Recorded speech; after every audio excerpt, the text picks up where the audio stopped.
కానీ ఆ సింధు నమ్మలేం కదా, చిత్తులు మారిది. ఎత్తులతో మీ అబ్బాయిని చిత్తు చేసినా చేసేస్తది. అయితే ఇప్పుడేమంటావు అసలు? అల్లుడు గారు ఎక్కడ ఉంటున్నారో చెప్పారు కాబట్టి మా అమ్మి కూడా ఆ ఊరు వెళ్ళి మీ అబ్బాయితో పాటు అక్కడే ఉంటుంది. అవుతా నేను వెళ్తాను. నేను అక్కడుంటే ఆ సింధు ఎత్తుల నుంచి నేను ఆయన కాపాడుతాను. ఏమంటావు వదినా? ఇందులో నేను చెప్పేదే ఉంది, వెళ్ళి చావమను.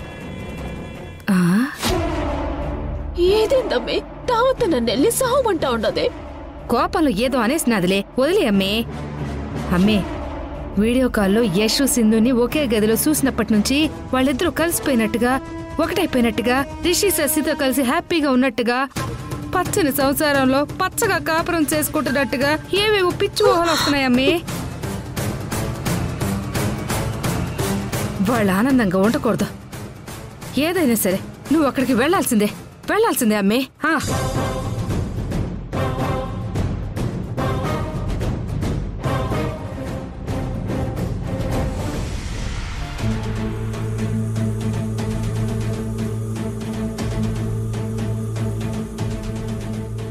నేనిక్కడ ఇంత టెన్షన్ పడుతుంటే నువ్వు దర్జాగా హాయిగా నిద్రపోతావా?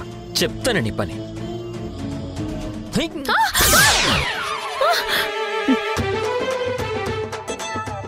ఏంటి యశిది, ఎందుకు నా మీద దిండు విసిరేసా?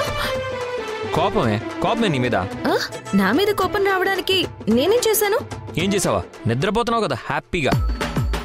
అంటే నేను ప్రశాంతంగా నిద్రపోవడం కూడా నీకిష్టం లేదా? చూసి తట్టుకోలేవా?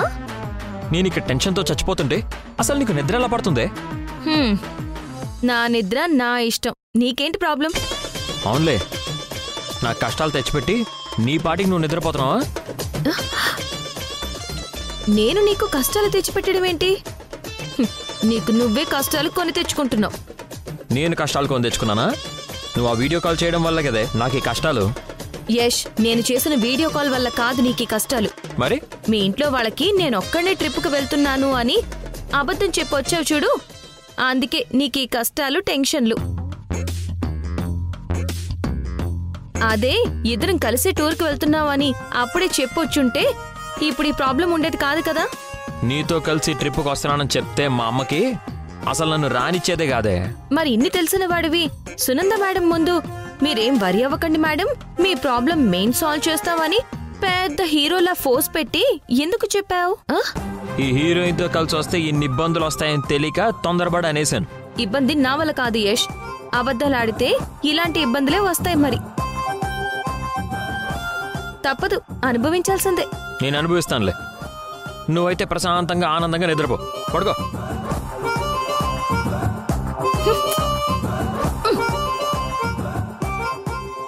పడుకుంటాను, నాకే హాయిగా నిద్రపోతాను.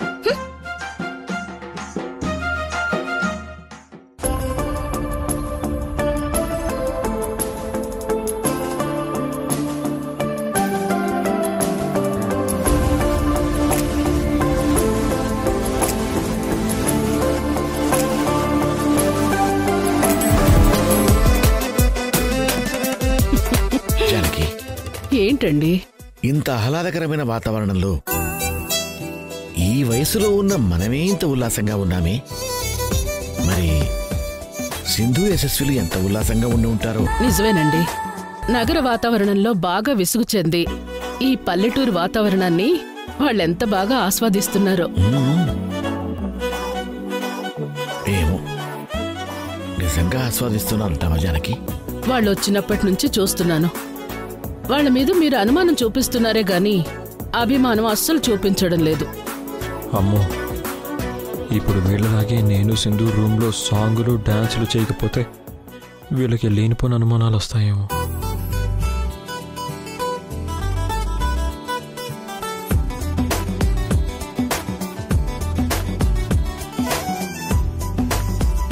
వాళ్ళ గురించి అయితే అస్సలు అనుమానమే లేదు. వాళ్ళు ఖచ్చితంగా ఆనందంగా ఉంటారు. సింధు సింధు సింధు ఏంటి యష్? వాళ్ళు వచ్చినప్పటి నుంచి చూస్తున్నాను. వాళ్ళ మీద మీరు అనుమానం చూపిస్తున్నారే గాని అభిమానం అస్సలు చూపించడం లేదు. అలాగా, ఇప్పుడేం చేద్దాం? ఇద్దరం కలిసి వెంటనే బయటికెళ్ళి సాంగ్ వేసుకోవాలి. సాంగా? హనుమంతు వాళ్ళేం చేస్తున్నారో చూడు. అలాగే పెద్దమ్మా. తొందరగా. అయ్యో హనుమంతు వచ్చేస్తున్నాడు. పద పద పద పద.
ఇదేంటి మెడలో తాలిబొట్టు కనబడడం లేదు?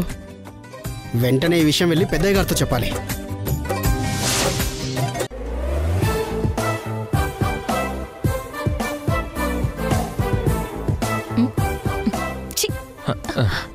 వెళ్ళిపోయాడు.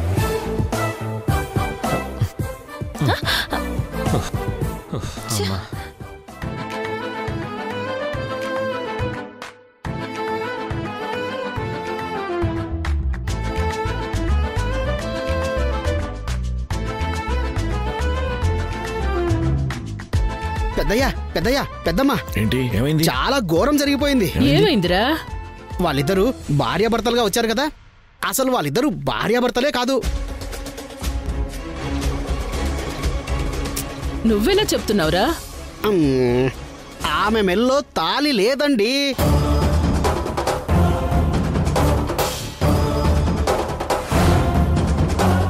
నువ్వు సరిగ్గా గమనించావా? నిజం, నా మీదొట్టు.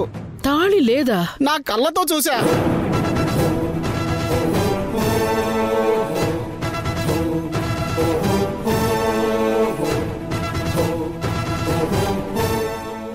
ఏమీ తెలియనట్టు వాళ్ళని ఇక్కడికి తీసుకురా. అలాగే పెద్దమ్మా. ఏంటండి ఇది? నువ్వు వెనకేసుకురాకు. ఎంత మోసం చేశారు. నిజం తెలియకుండా ఎందుకండి? రానివ్వండి వాళ్ళని. తీసుకురమ్మన్నావుగా, రాని వాళ్ళ పని చెప్తాను.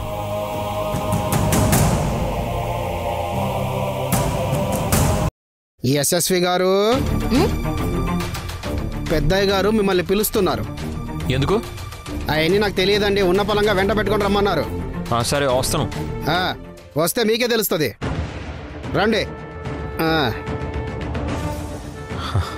అమ్మో, ఇదిగో మన డాన్స్కి ఇంప్రెస్ అయినట్టున్నారు పెద్దవాళ్ళు. పద, మనల్ని ఇప్పుడు మెచ్చుకుంటారు. పద.